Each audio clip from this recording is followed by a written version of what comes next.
രാജ്യസഭാ തിരഞ്ഞെടുപ്പ് വളരെ ലളിതമായി നടക്കേണ്ട ഒന്നാണ്. പൊതുവേ നിയമസഭാ സാമാജികരാണ് രാജ്യസഭയിലെ MP-മാരെ തിരഞ്ഞെടുക്കേണ്ടത്. അത് നിയമസഭ when other things remain equal, ഏതെല്ലാം പാർട്ടിക്ക് എത്രയെല്ലാം MLA-മാരുണ്ടോ അതിനാനുപാതികമായ ഒരു നമ്പറാണ് ലഭിക്കുന്നത്.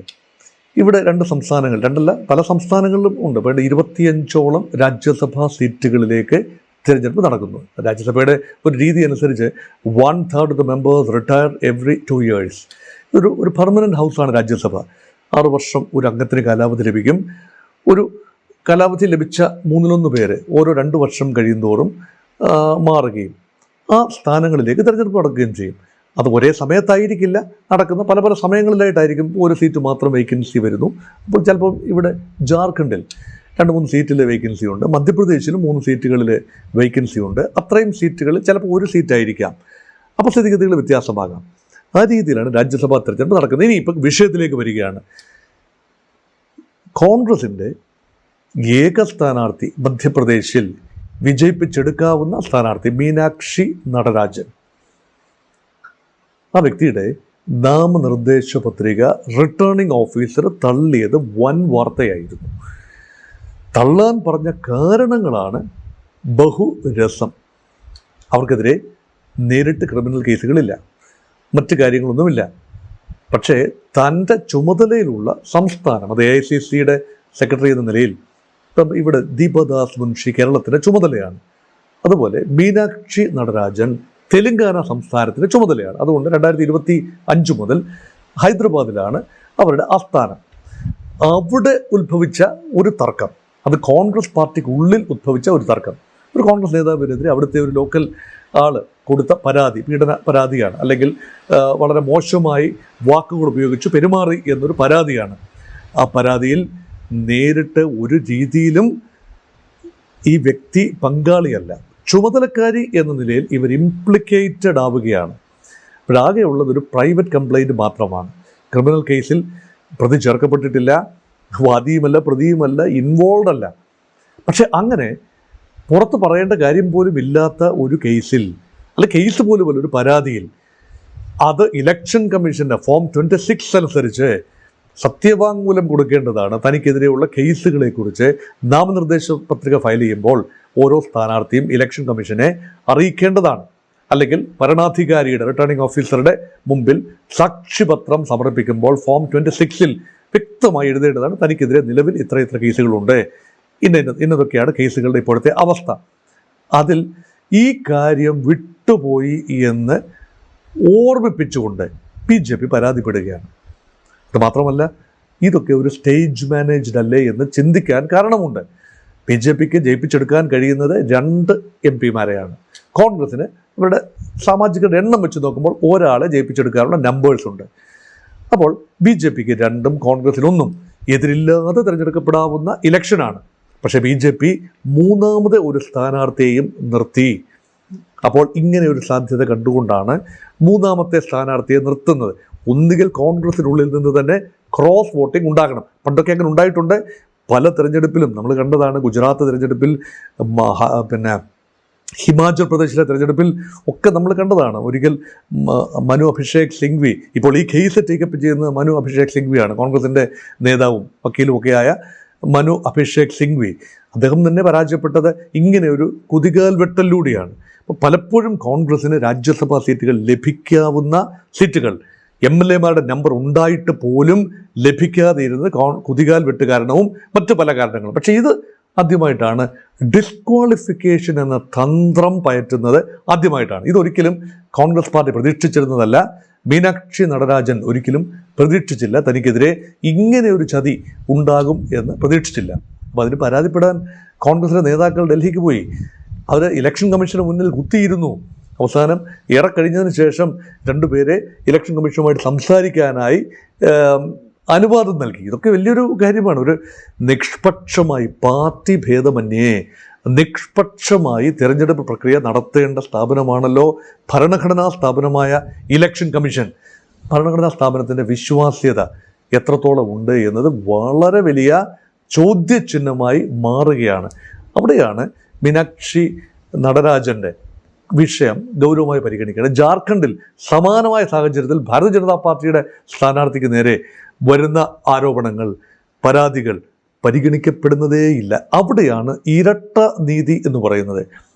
ഇപ്പം തന്നെയുള്ള ഏറ്റവും വലിയ ആരോപണം ഭരണഘടനാ സ്ഥാപനങ്ങളെ ഉപയോഗിച്ചുകൊണ്ടും ഗവൺമെൻറ് നിയന്ത്രിക്കുന്ന ഏജൻസികളെ ഉപയോഗിച്ചുകൊണ്ടും, അത് ഇലക്ഷൻ കമ്മീഷൻ ആയിക്കൊള്ളട്ടെ, കംട്രോളർ ആൻഡ് ഓഡിറ്റർ ജനറൽ ആകട്ടെ, അല്ലെങ്കിൽ മറ്റ് സ്ഥാപനങ്ങളാകട്ടെ, CBI, എൻഫോഴ്സ്മെൻറ്റ് ഡയറക്ടറേറ്റ്, മറ്റ് സ്ഥാപനങ്ങളായിക്കോട്ടെ, ഇവരെയൊക്കെ ഉപയോഗിച്ചുകൊണ്ട് വലിയ നേട്ടങ്ങൾ കൊയ്യാനായി രാഷ്ട്രീയ കക്ഷികൾ ശ്രമിക്കുന്നു, ഭരണകക്ഷി ശ്രമിക്കുന്നു, BJP ഇപ്പോൾ ശ്രമിക്കുന്നു എന്നതാണ്. മുൻകാലങ്ങളിൽ ആ ആരോപണം കോൺഗ്രസിനെതിരെ ഉയർത്തിക്കൊണ്ടുവരുന്നു, ഇപ്പോൾ അത് BJPക്കെതിരെ ഉയർത്തുന്നു. പക്ഷേ ഇത് പാർട്ടി ഏത് തന്നെ ആയിരുന്നാലും ശരി, ഭരണഘടനാ സ്ഥാപനങ്ങളെ സ്വാർത്ഥ ലാഭത്തിനു വേണ്ടി ഉപയോഗിക്കുന്ന പ്രവണത വർദ്ധിച്ചു വരുന്നു.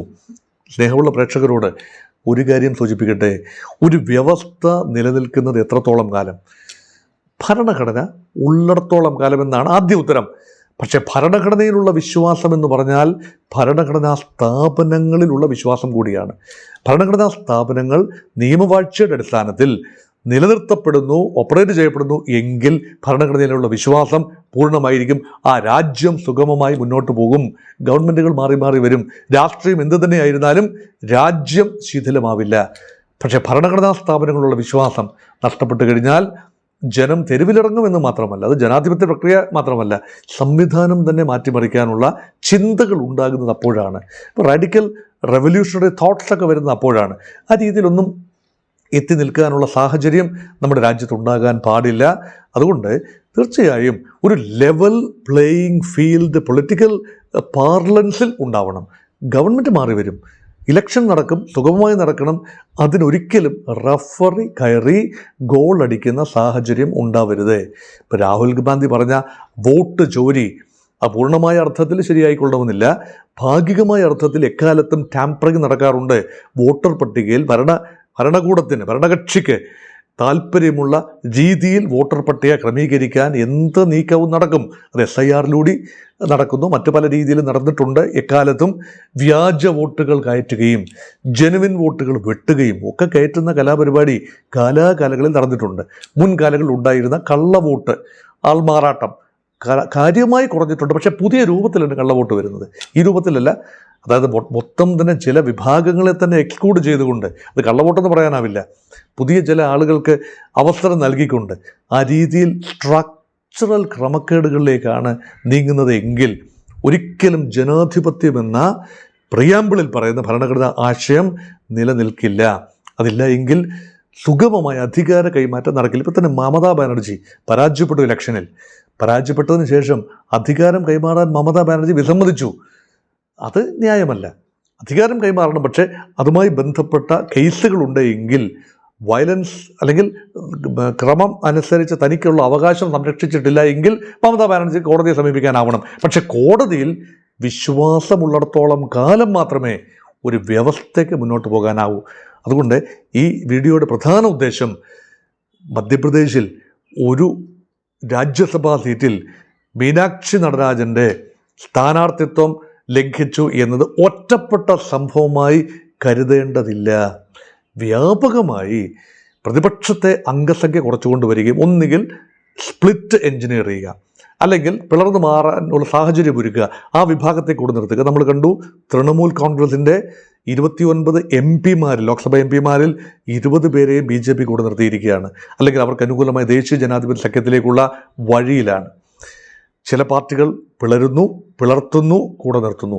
അപ്പം ഭൂരിപക്ഷം ലഭിച്ചില്ലെങ്കിൽ പോലും, ഉദ്ദേശിച്ച 2/3 ഭൂരിപക്ഷം ലഭിച്ചില്ലെങ്കിൽ പോലും, ആ 2/3 ഭൂരിപക്ഷം ഭാരതീയ ജനതാ പാർട്ടിക്ക് അനുകൂലമായി, NDAക്ക് അനുകൂലമായി ചില നിർണായക നിയമനിർമ്മാണങ്ങൾ നടത്തുന്നതിന് വേണ്ടി, നിർണായകമെന്ന് പറഞ്ഞാൽ 2 കാര്യങ്ങളാണ്.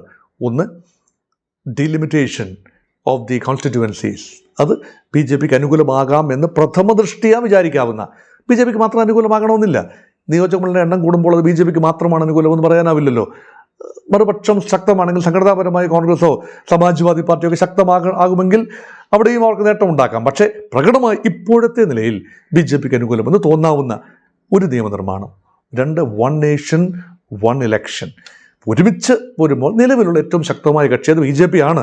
സംശയമൊന്നുമില്ലല്ലോ, അത് ഡിബേറ്റബിൾ അല്ലല്ലോ, അത് സത്യമാണ്. പല കാരണങ്ങളാൽ ന്യായമോ അന്യായമോ എന്ന മറ്റൊരു ചോദ്യമാണ്. അതാണ് സത്യം. അവിടെ ഒരു പ്രയോജനമുണ്ടാകും. ഈ ലെജിസ്ലേഷൻസ് പുഷ് ചെയ്യണമെങ്കിൽ ഓരോ രാജ്യസഭാ സീറ്റും നിർണായകമാണ്. നിലവിൽ രാജ്യസഭയിൽ BJPക്ക് അല്ലെങ്കിൽ NDAക്ക് 3-2 ഭൂരിപക്ഷമില്ല. 160 സീറ്റുകൾ വേണം. 250, 245, 250 അംഗ സഭയിൽ. അത്രയും സീറ്റുകൾ ലഭിക്കണമെങ്കിൽ ഓരോ സീറ്റും നിർണായകമാകുന്നു. ഇപ്പോൾ പിളർപ്പിലൂടെയൊക്കെ വരുന്ന സീറ്റുകൾ കുറേയൊക്കെ തൃണമൂലിൻ്റെ തന്നെ രാജ്യസഭ MP മാരെ കൂടെ നിർത്താം.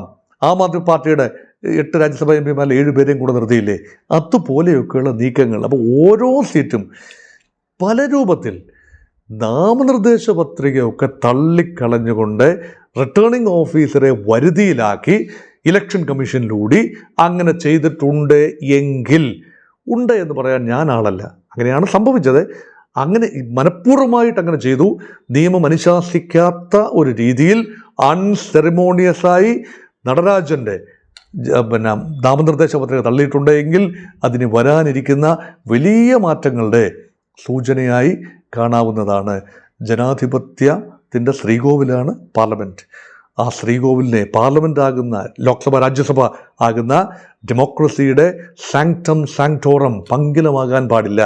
ആ പ്രക്രിയ സുതാര്യമായിരിക്കണം, ലെവൽ പ്ലേയിങ് ഫീൽഡ് ഉണ്ടാവണം, നിയമാനുസൃതമായിരിക്കണം. അപ്പം നിയമത്തെ ഇഷ്ടാനുസരണം തങ്ങൾക്ക് രാഷ്ട്രീയ നേട്ടത്തിന് വേണ്ടി ഉപയോഗിക്കുന്ന പ്രവണത ഉണ്ട് എങ്കിൽ അത് എതിർക്കുക തന്നെ വേണം. കേസ് ഇപ്പോൾ സുപ്രീം കോടതിയിലാണ്. മനു അഭിഷേക് സിംഗ് വാദിക്കുന്നു. ഒരുപക്ഷെ ഈ റിപ്പോർട്ട് നിങ്ങളിലേക്ക് എത്തുന്ന സമയത്ത് സുപ്രീം കോടതിയുടെ ഭാഗത്തു നിന്ന് മീനാക്ഷി നടരാജൻ്റെ കേസിൽ എന്തെങ്കിലും ഒരു പരിഗണന ഒരുപക്ഷെ ഉണ്ടാകും. സുപ്രീം കോടതിയിൽ ആത്യന്തികമായ കോടതിയാണ്, എപ്പെക്സ് കോർട്ടാണ്, ഫൈനൽ കോർട്ട് ഓഫ് അപ്പീലാണ്. അവിടെ നിന്നും നീതി ലഭിക്കുന്നില്ല എന്ന് തോന്നലുണ്ടായാൽ യഥാർത്ഥത്തിൽ ഇന്ത്യയുടെ ഒരു കൊഹീഷന്, ഭദ്രതയ്ക്ക് അത് നല്ലതല്ല എന്ന് സൂചിപ്പിച്ചുകൊണ്ട് അവസാനിപ്പിക്കട്ടെ.